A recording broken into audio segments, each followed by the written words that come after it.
উনি আমাদের পরিবারের একজন সদস্য হয়ে গেছে। থেকে অভিনন্দন জানাচ্ছি। যদি আমি বলি যে একদম অন্যান্য যে মেডিকেল কলেজগুলো আমরা দেখতে পাচ্ছি যে ইভেন ইউএসএসির মতো একটি প্রাইভেট মেডিকেল কলেজ, আমি মনে করছি তাদেরকেও ডিগ্রি এখন মার্শিশো হসপিটাল এগিয়ে গেছে। কারণ আমি ওভারঅল সব ইনস্টিটিউশন আমি যাই। আমি কিছুক্ষণ আগে ইন্টারন্যাশনাল মেডিকেল কলেজ ইনস্টিটিউশন থেকে এসেছে, তাদের একটা ওরিয়েন্টেশন প্রোগ্রাম শেষ করে আমি এখানে এসেছি। এরাও কিন্তু এগিয়ে যাচ্ছে। এদের আমি দেখেছি যে এক একটা ফ্লোরে 13,000 করে স্কোয়ার ফিট আছে এবং স্বাতন্ত্রিক ভাবে এক একটা ডিপার্টমেন্ট এক একটা ফ্লোরে তারা করেছে। কাজে তাদের এটাও প্রায় 4 লক্ষ স্কোয়ার ফিট তারা বলেছে যে তাদের যে বিল্ডিং কনস্ট্রাকশন আছে। তো এই প্রাইভেট ইনস্টিটিউশন গুলো আমি মনে করি আমাদের জন্য একটা বিশাল সম্পদ ভবিষ্যতের চিকিৎসক গড়ার ক্ষেত্রে।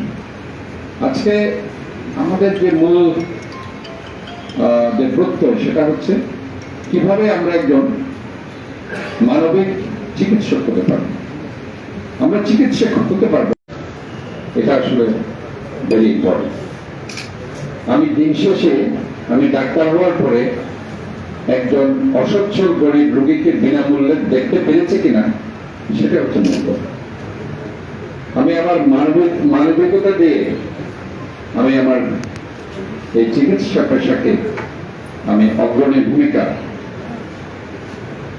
রাখতে পারছি কিনা এটা হচ্ছে মুখ্য বিষয়। আজকে আমি বিভিন্নভাবে দেখতে পাচ্ছি, এর আগে আমি কথাটি বলেছি যে আমাদের অর্জনগুলো আমরা ঠিক মতো ফোকাস করতে পারছি না। কেন পারছি না আমি নিজেও বুঝতে পারছি না। আজকে মার্শিশো হসপিটালে যে একটা ক্যান্সার ইনস্টিটিউশন আছে এটা আমরা সবাইকে জানাতে পারছি না। অথচ আমি অনেক জায়গায় গিয়েছি, ইভেন দেশের বাইরেও অনেক বড় বড় প্রতিষ্ঠানে আমি গিয়েছি, কিন্তু এখানে যে ক্যান্সার ইনস্টিটিউশন আমি একদিন মাত্র ঘুরে দেখেছি। এদের যে সেট আপ বাংলাদেশের বাইরেও অনেক বড় বড় প্রতিষ্ঠানে সেট আপ নেই, বাট এটা আমরা কেন ফোকাস করতে পারছি না আমি বুঝতে পারছি। এখনো আমি দেখছি যে আমার হসপিটালে ভারতে যাওয়ার জন্য, চিকিৎসার জন্য, ভিসা নেওয়ার জন্য তারা বসে থাকে। ইভেন ইন্ডিয়ান অ্যাম্বাসেডর আমাকে বলেন, হাই কমিশনার, যে আপনাদের রোগীগুলো দেশের বাইরে চলে যাচ্ছে, বিশেষ করে ক্যান্সারের রোগী। আমি মনে করি যে আমাদের মূল জায়গা হচ্ছে আমরা হয়তো বা আমাদের যে কাউন্সেলিং এর জায়গায় সেই জায়গায় আমাদের কিছুটা লিকিংস আছে, এটা আমাদেরকে ফিল আপ করতে হবে। এবং আমাদের যে আশ্বস্ত করার জায়গায় একটা রোগীকে কি আমরা আশ্বস্ত করবো যে একটা রোগী এসেছে, এটাকে আমরা বলবো হ্যাঁ আপনি চিন্তা করবেন না, আপনি ভালো হয়ে যাবেন, এই যে কথাটা যখন আমি একজন ডাক্তার হিসেবে বলবো সেটা একটা মিন করে, যখন আমি একজন কর্মচারী হিসেবে বলবো সেটা একটা মিন। কাজে আমি আমার ডাক্তারের জায়গায় গিয়ে এই কথাগুলো যদি বলতে পারি তাহলে পরে ওই রোগীটা অনেক বেশি তার কনফিডেন্স লেভেল এসে সে মনে করছে না আমি ইনশাআল্লাহ ভালো হয়ে যাবো, আমার বাচ্চাটা ভালো হয়ে যাবে, অথবা আমার স্ত্রী ভালো যাবে, মা ভালো হয়ে যাবে। কাজে ওই জায়গায় আমার মনে হয় আমাদের কনসেন্ট্রেট করতে হবে।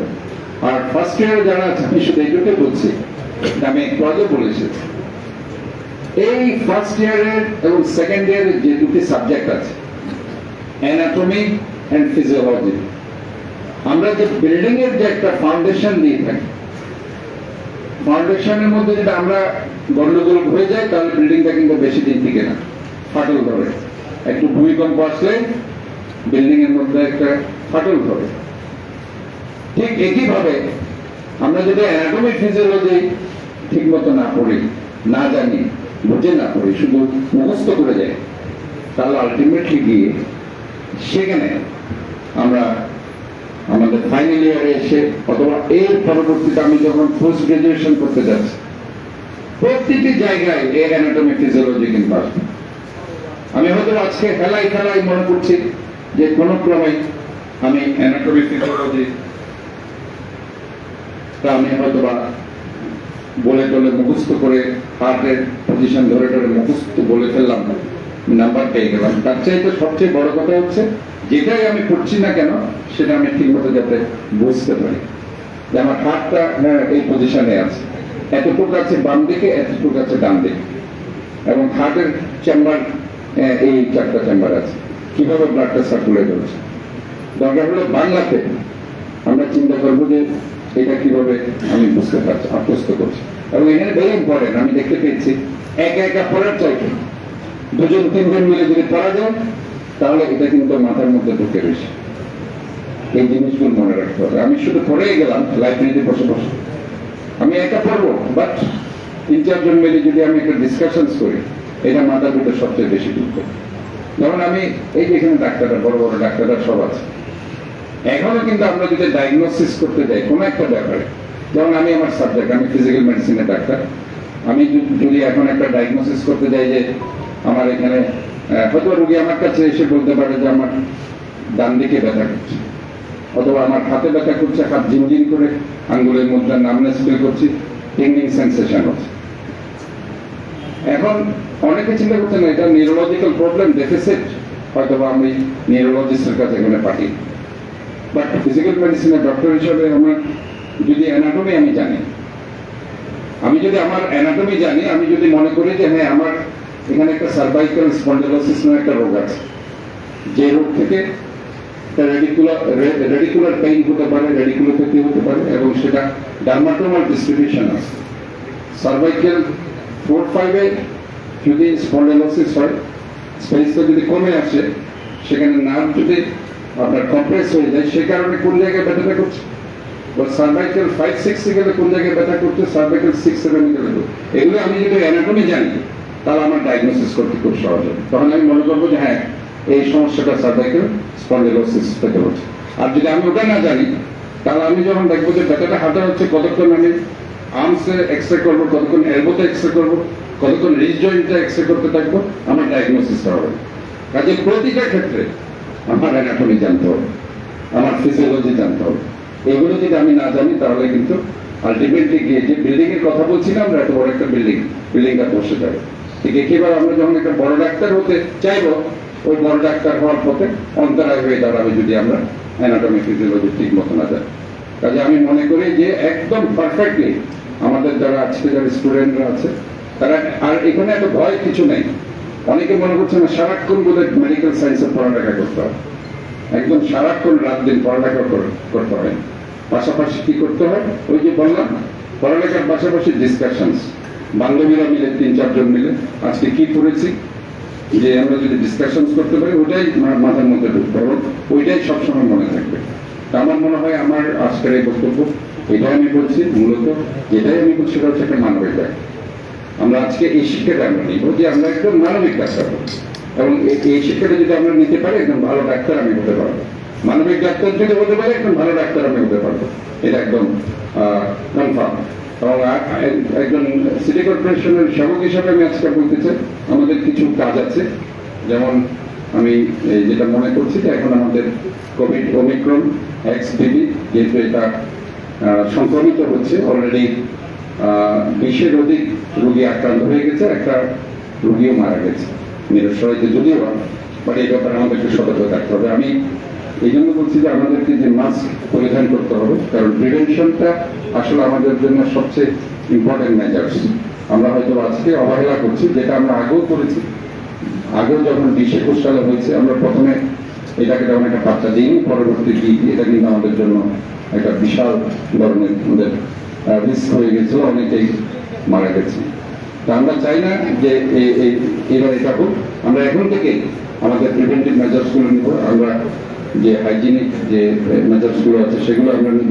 পাশাপাশি আমি গতকালকে চট্টগ্রাম মেডিকেল কলেজে গিয়েছি, মা শিশু হসপিটালে আমি বলেছি যে আমি আসবো, যেহেতু আমি চাচ্ছি যে আপনাদের এখানে একটা ভালো সেট আপ থাকে, যেহেতু আপনারা আগের বার সবচেয়ে ভালো ভূমিকা রেখেছিলেন করোনাকালীন সময়ে, জন্য আপনাদেরকে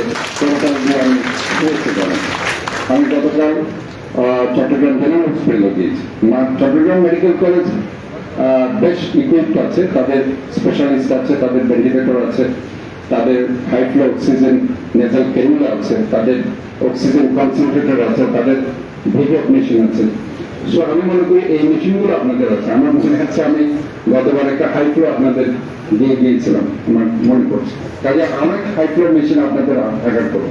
তো এইগুলো আমার মনে হয় আপনারা ইতিমধ্যে আপনারা বলেছেন যে 50 বছরের একটি সেট আপ আপনাদের আছে। সো ইটস ভেরি ইম্পর্টেন্ট এই সেট আপটা এখন থেকে আপনারা করে ফেলেন, কারণ যে কোনো মুহূর্তে যেটা একটা সংক্রমিত রোগ, যে কোনো মুহূর্তে সেটা কিন্তু অনেক বেশি হতে পারে। এবং আমরা যারা ডক্টররা আছি এবং স্টুডেন্টরা আছি, আমি রিকোয়েস্ট করছি যে এখনো পর্যন্ত আমি সিভিল সার্জনের সাথে কথা বলেছি, 80,000 ভ্যাকসিনস আমাদের মজুদ আছে। কাজে যারা 3টা ডোজ নিয়ে ফেলেছে অথবা 2টো ডোজ যারা নিয়েছে এবং এই 1 বছরের মধ্যে যারা নেয়নি কোনো টিকা, তারা বুস্টার ডোজ হিসাবে এখনই তারা টিকাটা নিতে পারে। যেহেতু আমরা সবসময় রোগীদের পাশে যাচ্ছি, সেটা ডক্টর হোক আর মেডিকেল স্টুডেন্ট হোক অথবা যারা কর্মচারী আছে। সো আমি মনে করি এবং নার্সও যারা আছে, এখানে নার্সেস যারা আছে, এটা তারা নিতে পারে। আরেকটি হচ্ছে যে আপনারা নিজেরাও জনগণকে সচেতন করার জন্য মাঝে মধ্যে আমরা একটু বের হবেন, বের হয়ে আপনারা মাস্ক বিতরণ করবেন, কিছু আপনারা সলিউশন তাদেরকে দিবেন এবং এই ব্যাপারে আপনারা গণসচেতনতা বৃদ্ধি করবেন। শুধু করোনা নয়, যেহেতু বর্ষাকাল শুরু হয়ে গেছে, এখন কিন্তু ডেঙ্গু রোগীর সংখ্যা বাড়বে। কারণ যত্রতত্র আমরা দাবের খোসা, এই যে প্লাস্টিক ম্যাটেরিয়ালস এবং পলিথিন আমরা ফেলি, তার কারণে এখানে স্বচ্ছ পানি জমা থাকে এবং এডিস মশার লার্ভা জন্মে। কাজে এই যে এডিস মশার লার্ভা থেকে ডেঙ্গু হচ্ছে, সো এটা আমাদেরকে খেয়াল রাখতে হবে, আমরা যত্রতত্র যাতে কোনো কিছু না ফেলি, বিশেষ করে প্লাস্টিক, ডাবের এই যে খোসাগুলো, পলিথিন আমরা যাতে না ফেলি। এটা কিন্তু আমাদের জলাবদ্ধতা নিরসনের কাজ হচ্ছে, দুটো কাজ হচ্ছে। এবং সেটা এখানে ডেঙ্গু না, এখানে কিন্তু চিকুনগুনিয়া কিন্তু হানা দিচ্ছে। এই 3টা রোগ কিন্তু এখন আমাদের জন্য একটা চ্যালেঞ্জ। আমরা মনে করি এই চ্যালেঞ্জ আমাদের মোকাবেলা করতে হবে আমাদের গণসচেতনতা, পাশাপাশি আমাদের চিকিৎসা পদ্ধতি যেহেতু আমাদের জানা আছে, যেহেতু আমরা ইনশাআল্লাহ কোভিড কালীন সময়ে আমাদের ডক্টররা সেটা একটা তাদের মেথড তারা জানে কিভাবে, একটা গাইডলাইন তাদের আছে। সোফার এটা ইনশাআল্লাহ আমাদের জন্য একটা কাজে দিবে। সো আর ডেঙ্গু, চিকুনগুনিয়া অ্যান্ড কোভিড, তিনটাই কিন্তু ভাইরাল ডিজিজ, তিনটাই কিন্তু ভাইরাস জনিত রোগ। করোনা ভাইরাস জনিত রোগ, ডেঙ্গু ভাইরাস জনিত রোগ, চিকুনগুনিয়া ভাইরাস জনিত। কাজে আমার মনে হয় নর্মাল ভাইরাসের যে ফ্লুগুলো আমাদের আছে, সেটার সাথে আমাদের ডিফারেন্সিয়েট করার জন্য আমাদের ডক্টররা আছে, এরা একটু বিভিন্ন জায়গায় বলতে হবে যে এটা না এটাই কিভাবে আমরা জানবো। তারপরে আমাদের নিশ্চয়ই আপনাদের দ্রুত চিকিৎসা করার জন্য করোনা র্যাপিড অ্যান্টিজেন টেস্ট আছে, র্যাপিড অ্যান্টিজেন টেস্টটা রাখবেন। আর আরটিপিসিআর টেস্ট আমার মনে হয় ওই ল্যাবটা আপনাদের যদি না থাকে, আচ্ছা না, থ্যাংক ইউ ভেরি মাচ। আমরা যদি জানতাম যে 4 জায়গায় আছে, কারণ আমরা এটা বলতে পারবো যে মা শিশু হসপিটাল আরটিপিসিআর ল্যাব আছে এবং টেস্ট হবে।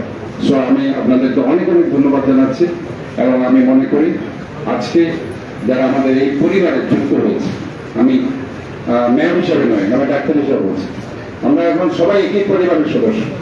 আমরা চাই আমরা এই পরিবারটি, এই ডক্টরস পরিবারটি, যাতে মানুষের মধ্যে যে একটা হতাশা আছে, মানুষ যে এখন বিদেশমুখী হয়ে যায় চিকিৎসার জন্য, এটা থেকে আমরা বাংলাদেশমুখী করে, বাংলাদেশের মানুষের মন জয় করে এই বাংলাদেশকে একটি সুন্দর দুর্নীতিমুক্ত সমৃদ্ধশালী রাষ্ট্র হিসাবে আমরা গড়ে তুলব। এটা হোক আজকের দিনে আমাদের প্রত্যয়।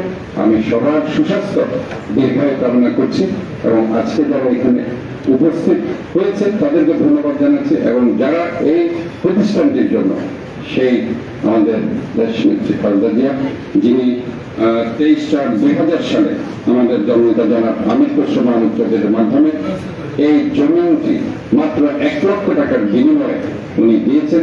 ওনার প্রতি আমাদের অনেক সম্মান থাকবে, শ্রদ্ধা থাকবে এবং যারা পরবর্তীতে এই হসপিটালটিকে, এই কলেজটিকে এতদূর এগিয়ে নিয়েছেন, সবার প্রতি সম্মান শ্রদ্ধা জানিয়ে, ভালোবাসা জানিয়ে আমি আমার বক্তব্য শেষ করছি। আল্লাহ হাফেজ। ধন্যবাদ মাননীয় মেয়র মহোদয়, আপনাকে অনেক অনেক প্রাণ ভরা